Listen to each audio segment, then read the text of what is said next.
The Rebel Capitalist Show. All right, guys, it gives me a great deal of pleasure to welcome someone to the Rebel Capitalist Show that I've really looked forward to speaking to. I had the opportunity to meet this gentleman the other week at Mark Moss's event, and he gave a presentation that absolutely blew my mind. He is one of the greatest digital marketers of our time. His name is Mike Dillard. Mike, welcome to the Rebel Capitalist Show. George, thank you for having me, my friend. It was super great to finally meet you in person. Have loved the content that you've been sharing over the last couple of years and the crazy world we've been living into. So I'm excited to be here. Awesome. For my viewers who don't know your backstory, we were talking prior to recording about how fascinating it is. And, I've been getting your emails for a long, I probably at least 5 years. I'm trying to think, probably even actually longer than that. And I remember that you started off way back in the day, like waiting tables, and you kind of came up with some sort of like it was like an ebook. It was like one of the first ebooks on how to write sales copy or something like that. And then you turned that into an email list, and you were doing the whole email marketing like prior, like way before it was a thing. So let's just go all the way back. 2005 was when I published that first ebook. I got my start in the network marketing industry in college. So that was roughly around the year 2000. This is before social media existed. This is before YouTube existed. So it was, it was a rare thing to even see a video online. And so, if you're an ambitious young individual, in that era, network marketing was kind of like your only avenue. So that's where I got my start, but I failed at it miserably for 5 years, didn't make a dime. And what I realized is that I was an introvert in an extrovert's industry. And I loved the idea of passive income and the dream of owning a business, but I hated what I had to do in order to build a network marketing business. So I gave myself two options. I was either going to say, I either need to quit and go do something else, or I need to figure out a way to make this business work in a way that is compatible with how I am designed as a human. And so that was the question that I asked myself. And the answer was, well, you know what, if I didn't have to chase after people, and if I could just get interested people who already know all about what I'm doing to call me ready to sign up, that would be kind of fun. And so that's what I ended up figuring out how to do by studying really old school marketers like Dan Kennedy and those guys in the direct response arena. And long story short, basically figured out how to use direct response attraction marketing and apply it to that industry in the very, very early days, and wrote a book called Magnetic Sponsoring on how to do that. And that book basically taught the network marketing industry how to use internet marketing to build a business and to create funnels and build an email list. And that's how I got my start. And then I retired from that industry in 2010. Yeah. And then the next step, correct me if I'm wrong, is you started Self-Made Man. Actually, the next step was the Elevation Group. And that's when I met many of our mutual friends. That's when I met Kiyosaki and Tom Wheelwright and Ken McElroy and became friends with all of those guys. But that was around the age of 30. And, after the crash of 2008, and that was a really big wake-up call for me. I watched my parents and many other people lose 50% of their, investment accounts during the crash. And I was like, that's not what I'm going to do. But what do I do with all of this money that I was now making, with a 7-8 figure business? At the time, I was blowing it on everything you could imagine a guy in his 20s would do: houses, boats, cars, all of that stuff, which was a lot of fun. But turning 30 was like, hey, this is kind of dumb. You're wasting a really big opportunity. But I went to the local bookstore in Austin, Book People, went to the investing section, bought all the books I could find in there. And it was fascinating because all of them, if you had followed the advice in those books, you had just lost half your money 2 years prior. And so they weren't relevant, and I couldn't find an answer. And so the question I asked myself this time was, what do the really wealthy actually do with their money? That really the middle class don't get access to, they're not learning about, they're not aware of. And I couldn't find an answer to that question. So I started a business called the Elevation Group to answer that. And I did it by interviewing people like Robert and Ken and Tom and others in different areas about what they do with their money and how they invest it. And that turned into a very successful business. And that's what really got me into finance and reading Creature from Jekyll Island. And, I talked to Mike Maloney about gold and silver a lot back in those days. But yeah, so that was a business that I pursued for about 3 to 4 years. And then that led to Self-Made Man and a couple of other ventures in the hydroponic space after that, and then I ran into the health story that we'll probably get into at some point today. So yeah, so if we could unpack Self-Made Man, this was a podcast which was absolutely fantastic. I remember. Thank you. I used to listen to it all the time when I was in Medellin, Colombia. I remember going to the gym there at the Charlie, and I'd always listen to that podcast, and then a couple other digital marketing podcasts. And but then you kind of put that on pause for a moment to really pursue this hydroponics business where you're trying to grow basically every vegetable that you would need in a healthy way, that you could do it actually in your house. And it was a fantastic idea. And then, but let's go over that, because you had so many successes, but then that was something that wasn't maybe as successful. And I'm sure you learned a lot of lessons from that. Yeah, at that point, that was around 2015, and I built 2 multiple 8-figure, 2 or 3, information businesses, right? So I had, over the course of 10 years, I felt really done all that I could do in that industry. And I always wanted to continue to push myself as an entrepreneur. I've never been one to find the big red easy button and then just continue on that path. I get bored way too easily. And I read one of Peter Diamandis's first books on decentralization, and it was very inspiring to me. And I wanted to do something in the physical product market that wasn't built around my brand or my name. And I lived right across the street from the Whole Foods headquarters in downtown Austin. And so I would shop there every single day, and I did a lot of juicing. And if you've ever juiced organic produce, to make, a bottle of juice, it's like $40 or $50 in organic produce. It's pretty incredible. Yeah. And so I'm a part of Peter's mastermind group and focused on decentralization. And I'm like, why hasn't anyone decentralized the ag industry? Because that's the answer. We've decentralized the workforce. We've decentralized real estate and hotels and taxis and all of these other industries. Why haven't we done that with food? And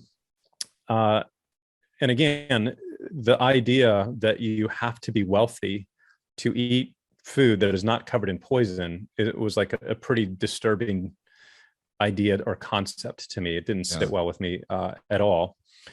And so how do you fix that problem? Well, it's to decentralize the industry. You've got to turn the existing model upside down, because when you are growing produce in California or even on the other side of the world in mass using fertilizer and destroying the ground in the process, and then you're having to put it through a harvesting process, and then a cleaning process, and a distribution process, and a packaging process, and then finally truck it across the country into a Whole Foods. Well, of course, something that should cost 10 cents costs $1. And if we can get rid of that entire infrastructure and just start everything and finish it in your living room or in your house, well, then it gets rid of all that. It gets rid of the water waste. It gets rid of 100% of the pesticide use. It restores the land. And most of all, it reduces people's food costs by about 90%. So we set out to design the world's first automated robot for food production. And I knew that the key to success to this was that it was going to have to be easy. There's plenty of systems that we tested and bought that you can put in your house or in your backyard right now, but requires a lot of attention. You have to constantly balance the pH. You have to constantly, change out the water and the nutrients.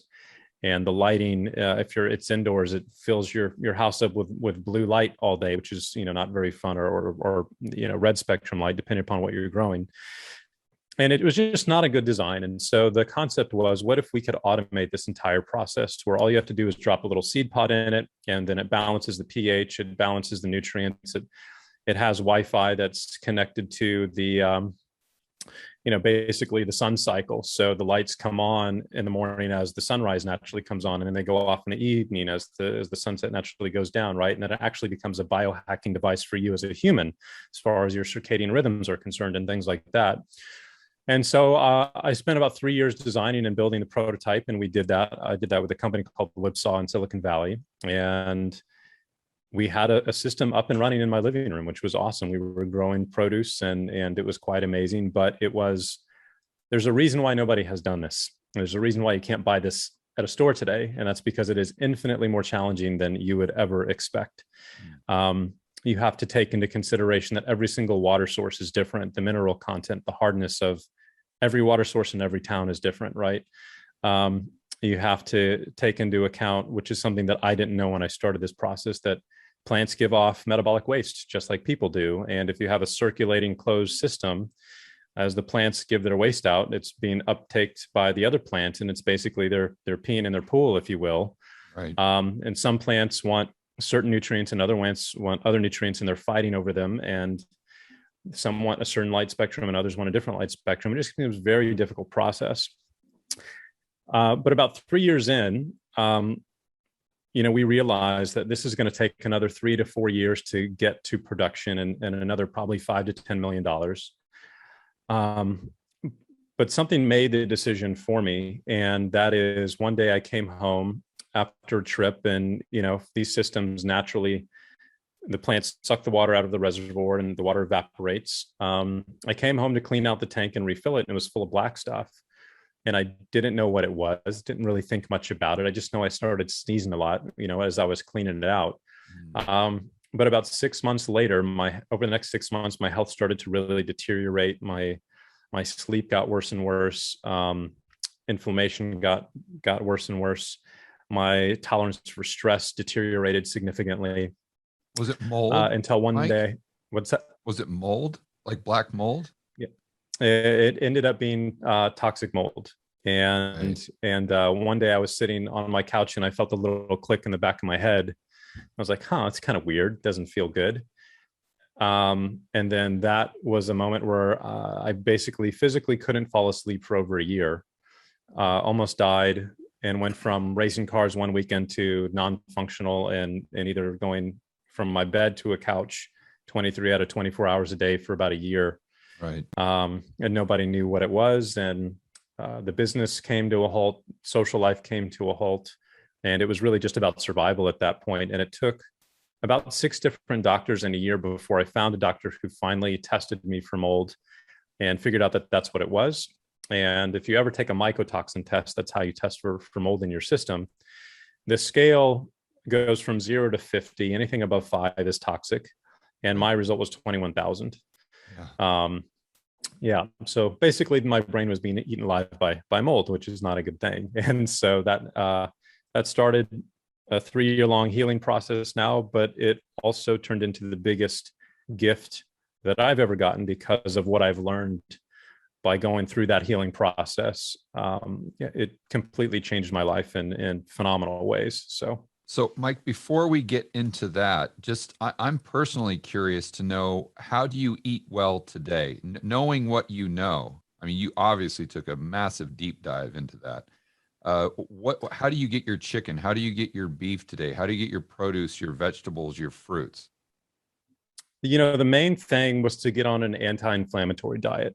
And so when you have a really bad toxic load in your body, whether it's from mold or it could be from heavy metals or aspartame or something else, the first thing that happens is it takes your gut biome and completely throws it out of balance. And then that causes a whole cascade of other problems like leaky gut, leaky brain. And then as soon as you get those and you're getting these, like gluten and dairy and other foods that would normally not be an issue for you, they start to penetrate your intestines and they start to go directly into your bloodstream. And then that causes autoimmune issues and systemic inflation, chronic inflammatory response syndrome. And that's where people start to get all of these crazy undiagnosed autoimmune disorders. But that's really what's at the root of the cause of those. And so the beginning process to healing from that is to basically go on an autoimmune diet. And so no sugar, no gluten, no dairy. For me, it's been clean protein and, organic protein and organic vegetables for the most part, and rice. No alcohol, no sugar of any kind or carbs, outside of, autoimmune compliant ones like rice. And that was a huge lifestyle change for me, because I'd, growing up in Texas, it's Tex-Mex, queso, and margaritas, and all of those types of foods that I'd loved and lived on. And all of those went away, and they went away in a forced way, not really a voluntary way. But that was a huge game changer for me. And do you now feel comfortable buying your produce and your meats and whatnot from Whole Foods, or do you take it a step further and try to find like local farms way out in the middle of nowhere where they're just like doing grass-fed beef, and you can buy directly from the farmer, or maybe free-range chickens and you buy directly from the farmer? So you're cutting out that middleman as much as possible, like you were doing with your hydroponics business. Yeah, a good. Actually, one of the people we interviewed on the podcast years ago was the founder of ButcherBox, and so his wife went through this same process. Very significant autoimmune health issues, and had to go to completely clean protein sources. And he set up a business to do that, going from farm to farm, identifying the individual cows and sources, and then basically setting up ButcherBox to sell those animals to you and I. And so that's a great kind of easy, big red easy button if you want the cleanest protein in the world. I buy grass-fed from Whole Foods, but I've kept it to that. I haven't gone to that much of an extreme, but I do, choose that option every time that it's available to me. So yeah. Okay. Yeah. And I wrote that down because I'm actually going to look into that for myself. Oh, cool. I was thinking about this the other day. So it's a perfect conversation. So you had, after you got well, I think you kind of had this epiphany moment, and your life really changed for the better, not just from a standpoint of personal health, but also from your financial position. So can you walk us and kind of tell us that story? The health crisis went on for a good 2.5, 3 years. And during that time, I couldn't work, couldn't think, couldn't work, went through suicidal periods.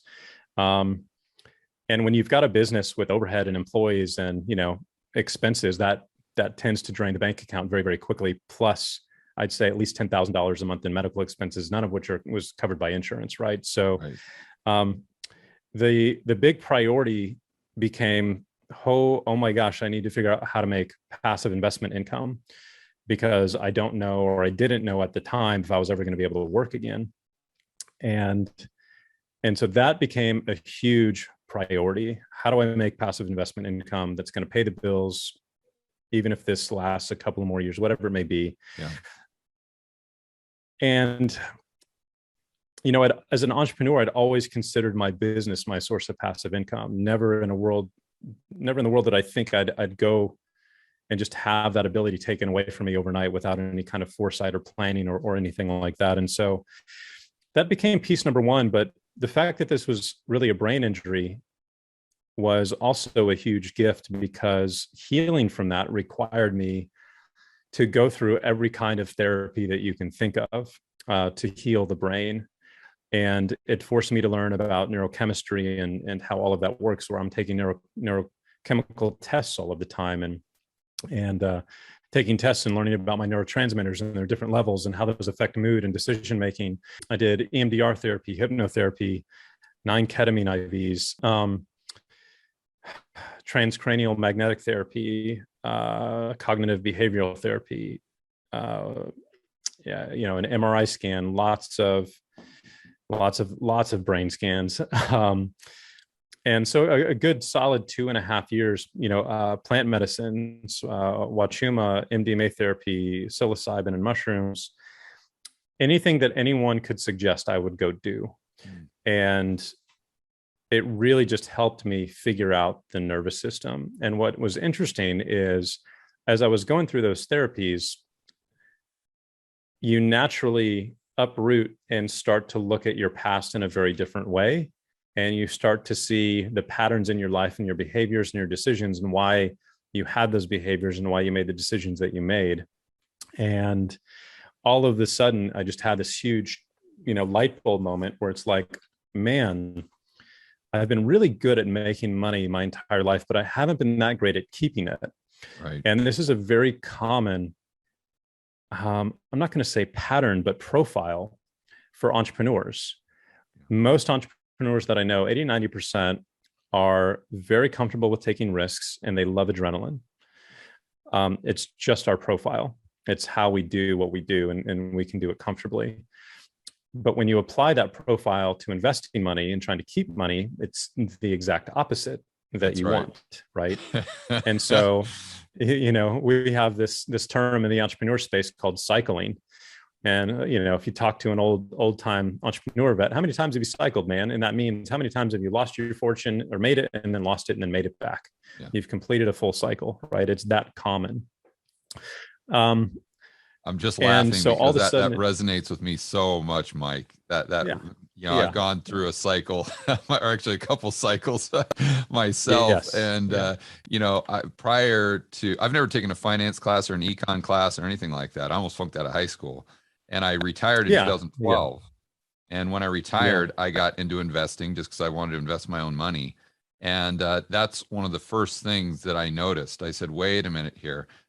This entrepreneur game, or what makes you a good entrepreneur, the skill set is pretty much the opposite of what would make you a good investor. So I need to completely retrain my brain, because to your point, as an entrepreneur, I was, I figured I was taking calculated risk, but I was very, very comfortable taking what most people would consider a huge amount of risk, and doing that over and over and over again. And I did have a little bit of, I should say I do, I guess, have a little bit of the adrenaline bug, with the fast cars and the rock climbing and the skydiving and the et cetera, et cetera. So anyway, I just laugh as you're saying that, because that's exactly how my life played out. And it's identical for most entrepreneurs, right? And so this is a very common theme. And if you go look at any famous celebrity or famous athlete, it's the same thing. Yeah. Many of them have made tens, if not hundreds of millions of dollars, and they've lost it all and declared bankruptcy, right? And so how can people who are this talented or that successful or that intelligent continue to fall into this pattern? And what I realized, it's a result of two different things. The first is your neurochemical addictions. And so we all have 5 hormones that are circulating through our body at every moment of every day. And these are the hormones that essentially create emotions. And then those emotions lead to decisions. And those decisions are filtered by the second most important component here, which is your subconscious programming. And so an example of this would be, what happens when someone gets anxiety or stressed out? And if you look at the media is designed to cause anxiety and stress, right? Yeah, and so that causes cortisol in your system, which creates the feeling of stress and anxiety that you feel in your body. And your brain doesn't like cortisol. Your cortisol tells your brain, hey, we don't like this. We need to go do something else. And the way that your body counters cortisol is either through dopamine, serotonin, or oxytocin. Those are your feel-good hormones. And dopamine is what we feel whenever we feel pleasure. Whenever we buy something, eat ice cream, have a glass of wine that we like, whatever it may be that gives us pleasure, that's dopamine. Whenever we are checking our sales in our shopping cart system, if you're doing a promotion or a launch and you're seeing your numbers go up or your crypto portfolio grow up, right? That's dopamine that you're getting. Serotonin is all around status and confidence. And so when you go on Instagram and you see other people who are living a really great life, and if you happen to be a person that makes you feel bad or less than, that comparison syndrome, that's serotonin. And that's serotonin driving you to go acquire these status symbols, because status, back in the day, the higher your status was, the greater your chances for survival were, the greater your chances of procreation were, right, the more benefits you had, et cetera. So your body has a genomic drive to want you to pursue higher levels of status, and it does that through serotonin. And so it's interesting when you look at what happens with entrepreneurs specifically, why is it? It's almost like a rite of passage when you make your first million in entrepreneurship. You got to go buy a Porsche, a Lambo, or a Ferrari, right? It's almost like, it's just this weird thing that we all just do, and we don't know why we do it. But unfortunately, I still do that, Mike. Yeah. Well, that's, I thought for me, I've loved cars my entire life. I'm just a car guy. But when I went through this process, I'm like, no, that was actually my brain latching on to this status symbol. It happened to be a car in this case. For other people, it's watches, or it might be boats, or it might be shoes. For me, it was cars. And it wants you to set up a public facing status symbol so that, especially if you're single, that signals to the potential mates that you would have out there that, hey, you're a high quality potential mate. You're not aware of any of this happening, right? And that can lead to some bad financial decisions, because your subconscious brain and your genes don't really care about your retirement plan 20 years from now. It cares about today and your survival today and procreation today. Then we go back to the neurotransmitters. We get stress and anxiety. Well, what do we do when we feel stress and anxiety? We need to go get one of these other feel-good hormones.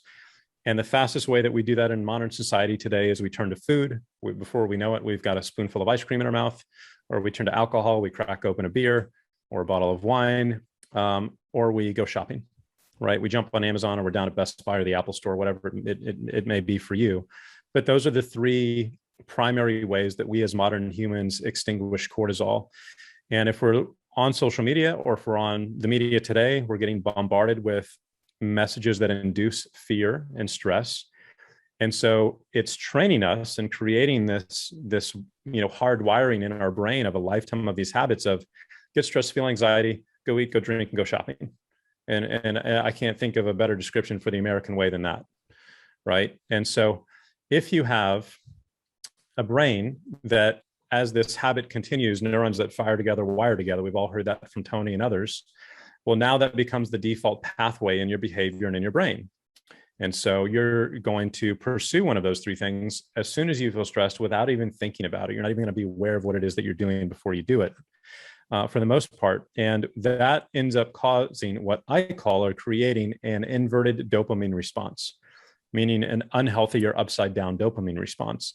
So now we get dopamine when we go do things that are bad for our health, or go spend money. And that becomes our default program. And if you have that default program, it is literally going to be impossible for you to build wealth over a long period of time. It's impossible, because your default mode to get pleasure is to spend money, whether it's on food, alcohol, or stuff. And so that's why so many people, who go through like a Dave Ramsey program or these other programs, they're common sense. They work. Like the envelope method works. But there's such a low success rate with those because it requires discipline. It requires conscious effort and willpower to go against your default pattern. And it's just like trying to diet, right?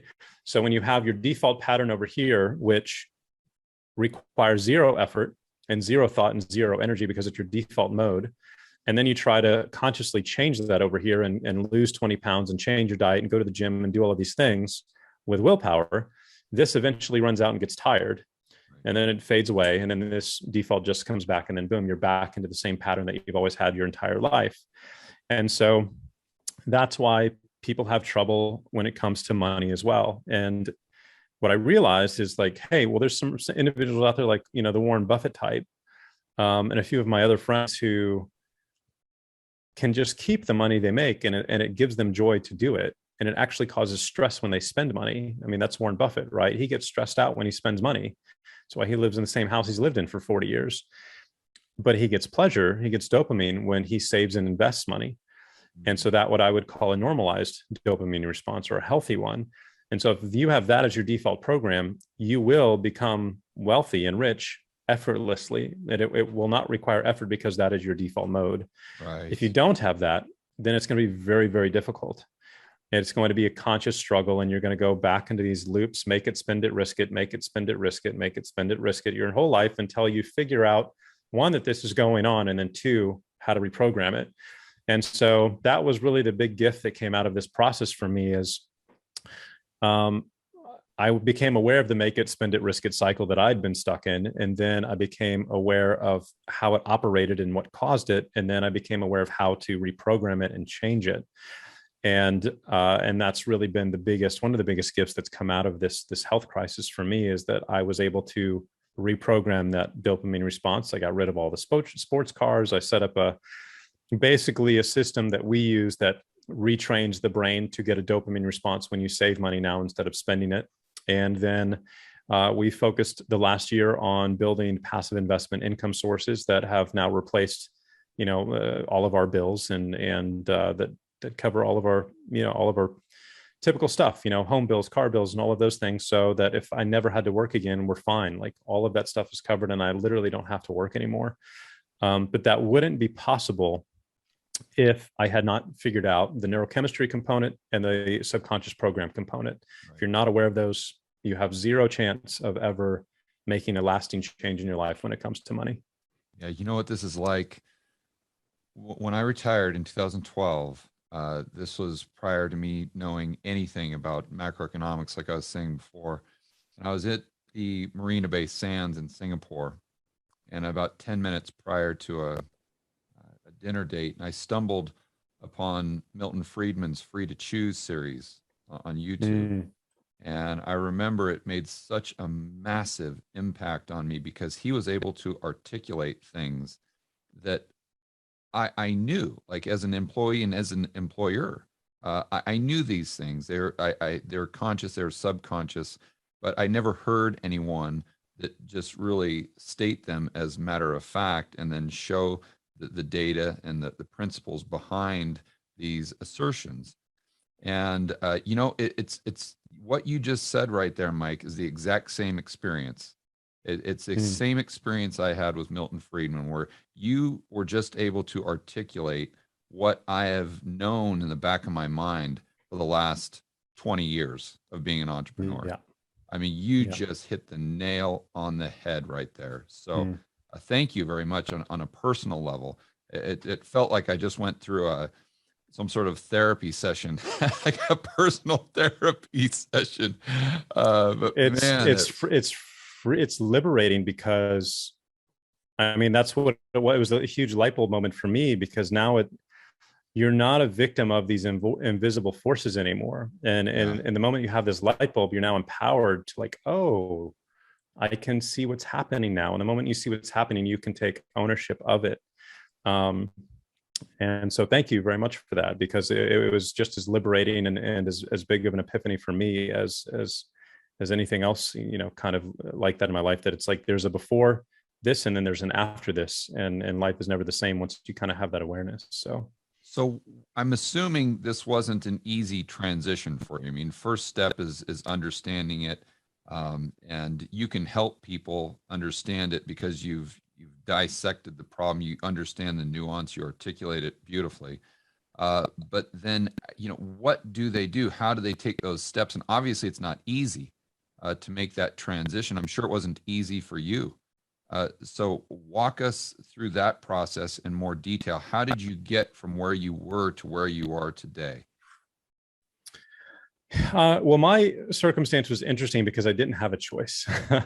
Right. It was kind of a life or death situation, right? I didn't have the luxury of not changing.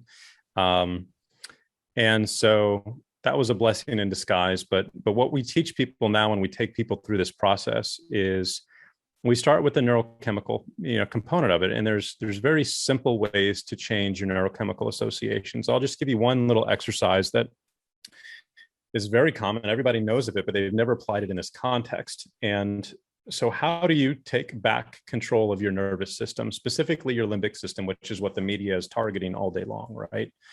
And the limbic system is all about survival. And that's what gets activated when you feel stressed out and feel anxiety. And so how do you interrupt that process and that pattern and then take back control of it? Well, the most effective way out there, period, out of all of the methodologies or options, is your breath. Your breathing, as Wim Hof teaches, is the access point to your nervous system. You can modulate your nervous system up with a certain breathing pattern. You can modulate your nervous system down with a certain breathing pattern. And so just an example of this would be, if you get really stressed or anxiety, and maybe your default response to that is to go shopping. And all of a sudden you find yourself in a car going down to either the car dealership or the Apple store, right? And you're going to buy a new laptop that you have now justified in your head as to why you need it. Well, it's very simple. It's a breathing pattern that you can just pull over in your car, even before you get in it, and just go through it. It takes less than 90 seconds. And you can use that to put yourself into a parasympathetic nervous system state. And that's the basically the calm, digestion, relaxation type of state that your nervous system will be in, instead of this activated sympathetic state. So you can do that with a breathing technique. It's 6 or 7 seconds in, and then you're going to hold your breath for 6 or 7 seconds. You're going to let it out for 6 or 7 seconds, and then you're going to hold again for 6 or 7, and then you're going to take another breath in. So it's called box breathing. 4 different, inhalation, hold, exhalation, and then hold. And if you'll do that 5 or 6 times, you will find a few things happen. The first thing that you notice is you're gonna get a lot of saliva in your mouth. Your mouth is going to start to water. It's one of the first indicators that your body is transitioning into parasympathetic. And then you're going to feel really calm, and you might even feel quite sleepy. But that alert kind of drive on a mission to go do something is going to dissipate, and it's just going to go away, and you're going to kind of melt and relax. And that's one simple thing that we teach people to help them interrupt the default mode that they have in place. Because if you can just do that and interrupt that state, well, then great. It starts to open the door for you to change that path from the default. Well, now we're going to redirect it to this way, right? And at that point, you can make a better decision. Another thing, simple technique that we choose, or that we teach, is that ultimately your brain doesn't want a new car or a new computer. It wants the chemical hit. It wants dopamine, or it wants serotonin, or it wants oxytocin. That's all that it wants. And so if you can just give it what it wants without having to spend money to do that, everybody's happy. Your bank account's happy, you're still wealthy, and your brain gets what it wants. And the neat part about the brain is that it doesn't know the difference between reality and make-believe, or your imagination. That's why we have this, vision process, right? And modeling what you want to do in athletes and how they use that. And so if you have a big purchase that you want to make, and ultimately it's going to take you further away from your investment or financial goals, and you kind of rationally know that, but you just have this drive to go get it. It's especially men have this hunting dynamic, where once we get our sights set on something that we want to purchase, it activates this. We're literally hunting this new car, or we're hunting this computer, or whatever it may be. And we become single-minded and fixated on that. And it can last for weeks until we literally go get it. Yeah. And then when we get it, we're just kind of like, oh, well, that's cool. You got your prize. And a week later, it's kind of old and you've forgotten about it. Well, what you can do is what we just call is future pace. We can have you lay back and imagine going through that entire process of going to the car dealership, picking up the car, and imagine what it would be sitting down and firing up the engine and going for a drive, and how it'll make you feel, and to get that rush and all of those emotions. And then we can have you imagine, well, how's that going to feel a week later when you're getting in it for the 20th time? How's it going to feel 3 months later where you're getting in it for the 50th time? And now you're paying, this bigger insurance bill. And now you've got this $4,000 a month car bill coming in. So we can have you go through and get all of those emotional experiences, and therefore the chemicals that will be released in the process, literally just on your couch over the course of a 10, 15, 20-minute exercise. And it's fascinating because when you do that, the desire afterward is gone, or it's greatly, greatly diminished. And so, man, my brain got the chemicals that it wanted, and I kept $400,000 in my bank account.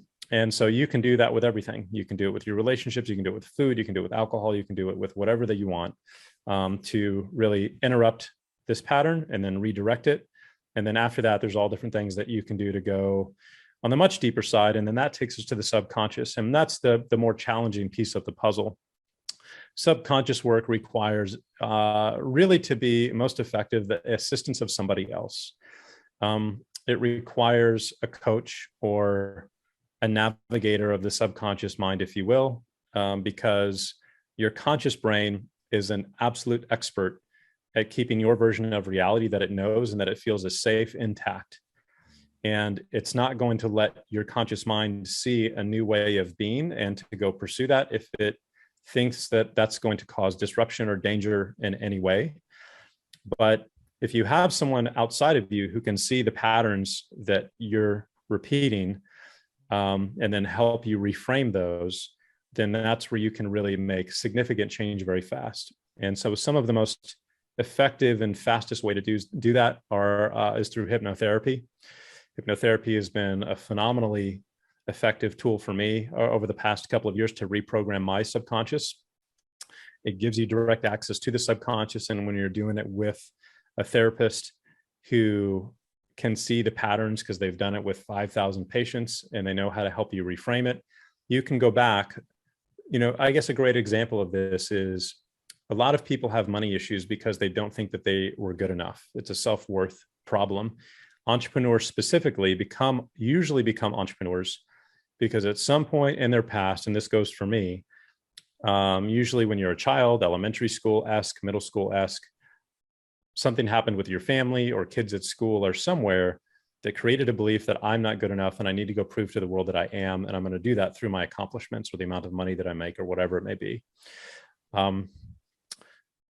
And some people do that successfully. And then other people might get a subconscious belief that they're not good enough and therefore they do not deserve success or they do not deserve money.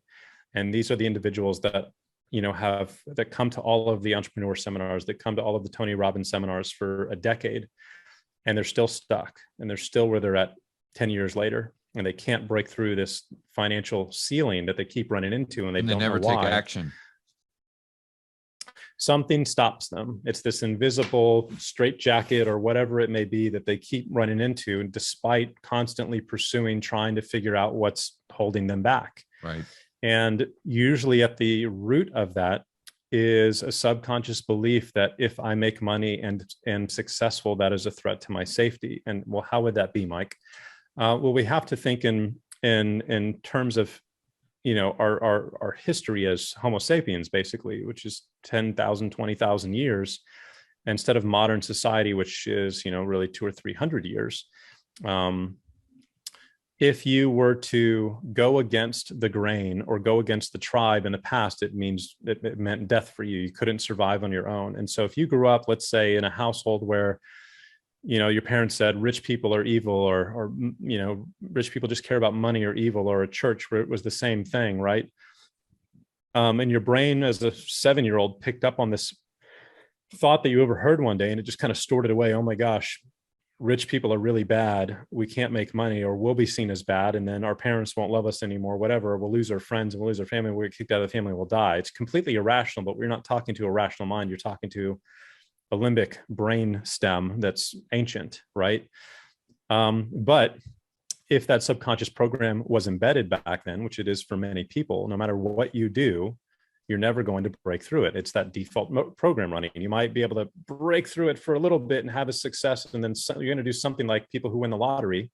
They win the lottery and they win $50 million. And then what do? They go broke because this didn't feel safe having that much money. So they go back to the default. And so hypnotherapy is a great way to reprogram the subconscious. Michelle and I are both certified in hypnotherapy and neurolinguistic programming. I've found plant medicines and psychedelics to be extremely effective at accessing the subconscious as well when done in a safe, guided format with a therapist. But that's really the key then, is how do you reprogram that part of the mind? And once you do that, well, then the sky's the limit, because now you are in control of your default circuitry. You have access to it for the first time in your life, instead of being driven by it in a completely unconscious manner. Is there any downside? And the reason I say that is because as an entrepreneur, a lot of the things that were I know what you're going to say. Yeah. Even if they were negative, they were still motivating and driving me to build these huge businesses and to employ all these people. So what do you think? I had the same fear. Yeah, I had the exact same thought and the same fear. It's like that pain was really useful. Yeah. Right. It was it allowed me to achieve a lot. And if I resolved that, am I going to have those desires anymore? Right. And the answer is that it doesn't change any. how's the best way to put this? It just transforms the motivation, meaning it doesn't take away your motivation. It just changes the source from an unhealthy motivation to a much healthier motivation. Meaning, if your primary motivation that drove you to success, as it did for me, was pain in the past and proving to yourself that you were good enough, or whatever it may be, I would say that that's an unhealthy motivation, because that pain, while it is the source of the motivation for your success, there is also a very big price that you are going to pay for that, in the form of stress, in the form of this insatiable drive to accomplish that. Because the problem with that is that no matter how much money you make, it is never going to quench that story. And that's why you see these guys who have a $10 million yacht, and then they want a $50 million yacht, and then they want a $100 million yacht, and it's never enough for them. Because no matter how much they make, or how much they drink, or how much drugs they do, or how many cars that they own, it is never going to resolve that pain. And that becomes a prison in and of itself. And that sucks. That really sucks. It affects mostly, I would say, your relationships, your romantic relationships, and then your relationships with your children. And so once you resolve that and you're free of that kind of prison, if you will, you become much more open and effective with people. You become much more empathetic. You're able to connect with people in a more effective way. You don't have that baggage that's running in the background, of your psyche all of the time, or these stories that you're telling yourself. Right. You're not putting yourself in these super stressful situations to prove that you can do it. And now that gets replaced with a motivation of your choice, which is, how can I make a genuine impact on people or the world, not because I have something to prove, but just because that gives me joy now.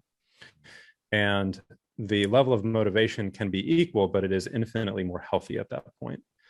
And so that's what I've experienced, I'd say, over the last year and a half, as I've gone through that transition myself. So what motivates you now?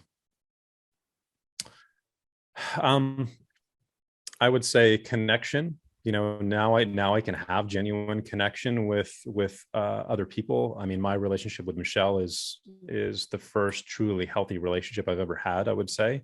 And she's your wife, obviously. Yeah. Okay. And if I hadn't gone through this process, we wouldn't have even gotten past date 2 or 3, probably, if I was the old version of me. Right. And I think she would say the same about herself, as she has gone through this process as well. And so I would say connection with people is different. You just have infinitely more amounts of energy, because the energy you bring to the table is not one of striving or proving, but one of experiencing. And just wanting to do it for the sake of wanting to do it, not because, again, you're trying to run away from something. It's more of, you're getting to just be in the present and experience what you want to experience. And you get to do it because you truly want to do it, not because there's this hot poking stick that's been poking you for the last 30 years in the back, right? To go accomplish something. That stick is gone. And now it's, it's kind of like the slave driver with the whip, basically he gets retired, and it's like, oh, cool. Well, now I get to go do what I want to do, because I want to do it, not because I was trying to satisfy this dude, who was running the show previously. So how does having a purpose that's bigger than yourself play into this, or does it? Well, it's interesting, because I would say that my purpose was always, as an entrepreneur, to help or serve other people. Like, it was always bigger than myself. That was, I think any successful entrepreneur is successful because they are helping a lot of people, right? Like, I didn't do 400 podcast episodes for free for myself. I did it because I wanted to help other people. but at the same time, that primary motivator can still be back there, and it can be what is driving that behavior, even if that behavior has a good, positive reflection in the world. The motivator behind it is still not healthy. And so, moving forward now, you get to be of service to the world again without the best way I can explain it. And this is a great question because no one's ever asked me this, so I'm having to articulate it for the first time.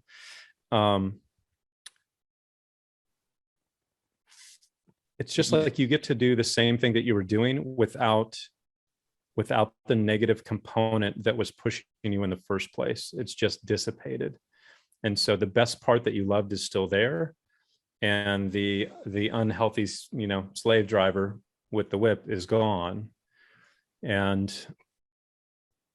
yeah, so that's the best way that I can articulate it. But I appreciate the question. I'm going to have to go think about how to put that in a better term. Why I ask, Mike? Because when I was an entrepreneur, it was, the invisible hand. It was Adam Smith. It was Atlas Shrugged, where you're pursuing your own self-interest, while at the same time you understand that in doing so, you're going to create jobs, you're going to create value, you're going to create goods and services. It's going to increase the standard of living for society, but you're still out there chasing that new Lamborghini or that new $5 million mansion or the private jet, et cetera, et cetera. And that's great. Yeah. And then I retired as an investor. I knew I needed to retrain my brain, but still the same types of motivations. I'm trying to pursue my own self-interest. And I knew that in doing so, I was going to help out a lot of other people. And I had that dialogue, constantly. And I really took a deep dive there to come to that conclusion. It wasn't just something that I, read Atlas Shrugged and said, okay, this is the way I'm going to live my life. A lot of introspection, I guess.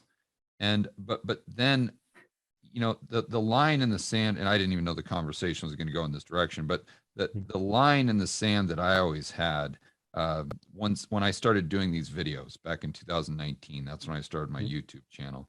And I was going over economic stuff in the repo market, but a lot of the distortions that the government creates in the economy that have built this economy that we have in the United States and in the Western world on kind of a house of, or foundation of sand, kind of a house of cards. And but there's always a very healthy skepticism of the government there. I was always kind of a libertarian, if you will. But then 2020 hit, and we had what I call the cerveza sickness, just to keep it YouTube friendly. And I knew that I would need to have a line in the sand that was premeditated. And that line in the sand for me was we'll call them the medicine mandates. And that's when I completely shifted my focus from the George Gammon channel to the Rebel Capitalist channel, because yes, it is important, financial education and understanding the macroeconomic system. And it is important to teach people how to be cognizant of this so they can be financially free. But now my biggest concern was, wait a minute, it doesn't matter what your finances look like. If you don't have personal freedom, you got nothing. So I need to really allocate as much mental bandwidth to trying to move the needle on the Rebel Capitalist channel and really standing up for freedom and liberty and free market capitalism. And I felt as though now, in the past, even as an investor, I was pursuing my own self-interest, but now I've kind of tried to, well, I don't know if I've consciously tried or it just kind of happened. I'm trying to fulfill a much bigger purpose of really trying to open up people's eyes. And I know it sounds cliche, but really trying to change the world, because I think that we're on this path, the road to serfdom, if you will. And it takes people like myself who have a voice to stand up and say, hey guys, you need to understand history, and you need to understand that this push towards authoritarian puts us on a very, very, very slippery slope. So you see that what I'm saying is my motivation there has changed. I'm trying to grapple with it, and I'm trying to make sure that I get even more motivated than I was before, because I have such a strong sense of urgency there. 100%. And I share all of that with you. I've got a original painting of Atlas Shrugged on my wall, and all of those things. And I completely agree with you. And if you take self-interest to an extreme, I think that's what we're seeing right now in the world. And I think that's part of the fourth turning in this whole cycle of hard times create good men, good time, that whole 4-part cycle, right?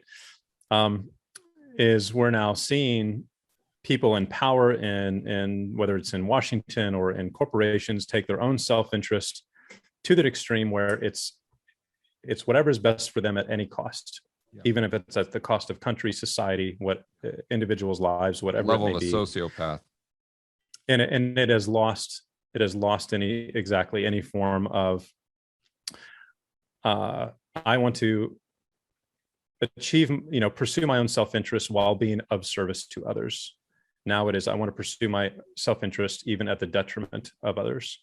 And that's when you see the fall of an empire take place. And that's what the United States is clearly going through now, because now it's almost kind of like every man and woman for themselves type situation in those circles, right? Where rule of law no longer applies, morals no longer apply, honor no longer applies. It's everybody out for themselves, get as much as you can while you can do it. And to hell be the consequences, right? Yeah. And especially when you're dealing with a group of people that have a scarcity mindset, and kind of they look at the world as a zero-sum game. In other words, in order for them to be successful, they have to not only not help other people, but they have to crush them in the process. And that gets back to what are the programs that they acquired when they were young that are causing that behavior? Right. Behind every one of those individuals is a little boy or girl that was bullied, abused, that didn't get the love that they needed, that weren't listened to, that weren't heard, that weren't given attention. And that led to behaviors and programs that are now playing itself out as adults. And you give those people power, and now there's vindictive components that are like, oh, well, I'm going to make those individuals pay, or people pay, or whatever, right?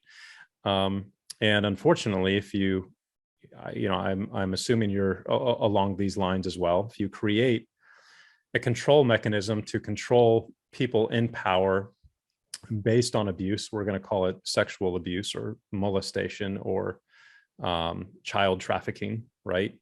With Epstein and all that is going on in that world now. And, there's a lot of rumors out there that many politicians' kids have been abused in that way, or that they are continuing that abuse now with their victims, and it perpetuates that cycle. Well, then now you're creating the next generation of psychopaths or sociopaths that now have all of the power and resources in the world, and it just is a self-destructive bomb that we are witnessing going off before our very eyes. Yeah. And you hit the nail on the head there. While in the process, you're giving government more power and control. So when those sociopaths take office, they're going to have the authority to take away more of your freedom and liberty. And that becomes a feedback loop in and of itself. That's how you end up with Hitler. Yeah, there you go. That's right. Yeah. Mike, that fascinating conversation, man. So let's just try to leave the audience with like three fast, simple steps that they can use to really transition from having that unhealthy motivation to more of healthy motivation that will, not only increase their financial well-being, but their personal well-being far into the future. 3 simple steps. So, would the first one be like isolate the problem and kind of look yourself in the mirror and just have that honest discussion with yourself? And I think it's I think it's awareness, right? Like if you resonated with what we've talked about here today, and kind of like you had, it was like, oh my gosh, I can see how I've done that in my past. Well, that awareness is kind of step number 1. You basically just described me, Mike. That's what you just did. Yeah, that's most entrepreneurs. So if you resonate with this and you're like, oh man, he's talking about me, cool. That's, I think, one of the most critical pieces of the puzzle. Well, now the work can begin. And I wish I had some really specific resources. I mean, this is what we do now. We help people do this. And yeah, I don't how want do to you use do that, Mike? platform That was another thing I was going to ask. Or do you have some sort of program that people could check out? Yeah, I just don't bring that up unless you ask. So No, yeah, that's what please, Michelle and I do now. So yeah, so that is at richereveryday.com. And Great. we basically have a course that we take people through this entire process, and it's in 3 phases. Phase 1 is all about your neurochemical habits and your subconscious programs. And we walk you through how to discover what those are and then how to reprogram them. Phase 2, we teach people how to set up a financial system that allows you to build wealth every day while reprogramming your dopamine response. And then in phase 3, we teach people how to replace their active income with passive investment income. And then we have live coaching calls that we walk people through every 2 weeks to kind of help guide them through that transformation process. Right. So that's kind of our purpose in life now, is to help. Simple, fast steps right there. Yeah.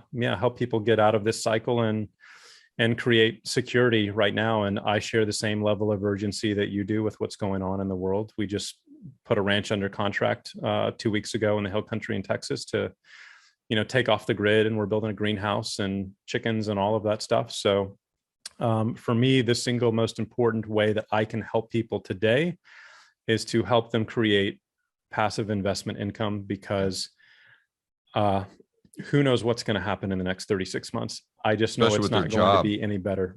Who knows what they'll have to do. Mandates, these people, they're being forced to do these things they don't want to do. And if they had financial freedom, or they weren't dependent upon an employer, that gives them a ton of leverage. You got it. And that's our goal. That's you nailed it, because you see nurses and pilots and all of these people literally either having to move states or quit. And what are they going to do? And this is the way that we can help. So that's how we're helping. Awesome. Mike, thanks so much for the conversation. That was thank you, George. Appreciate it. Really eye-opening and inspirational. And what was the name of the website again? It was richereveryday.com. Yep. Okay, man, I appreciate it. And I can't wait to have another conversation with you soon. Likewise, brother. It's always great to see you. Thank you so much for having me on, and thank y'all for watching. Hi, guys. I'd like to invite each and every one of you to the next Rebel Capitalist live event. If you are a fan of the Rebel Capitalist show, I guarantee you will love the live event. The next one is Houston, where you can meet and listen to speakers, all your favorites from the Rebel Capitalist show. People such as Dr. Ron Paul, Chris Cole, Lynn Alden, just to name a few. If you want to check out the rest of the speaker list and find out how you can attend, we'll put a link in the description below, or you can just go to rebelcapitalistlive.com. This is an event where you can learn to build wealth and thrive in a world of out-of-control central banks and big governments. But it's not just about building wealth. It's about increasing your freedom and networking with like-minded individuals, fellow rebel capitalists. It's an amazing event. I know you'll absolutely love it. Check out rebelcapitalistlive.com, and I will see you in Houston.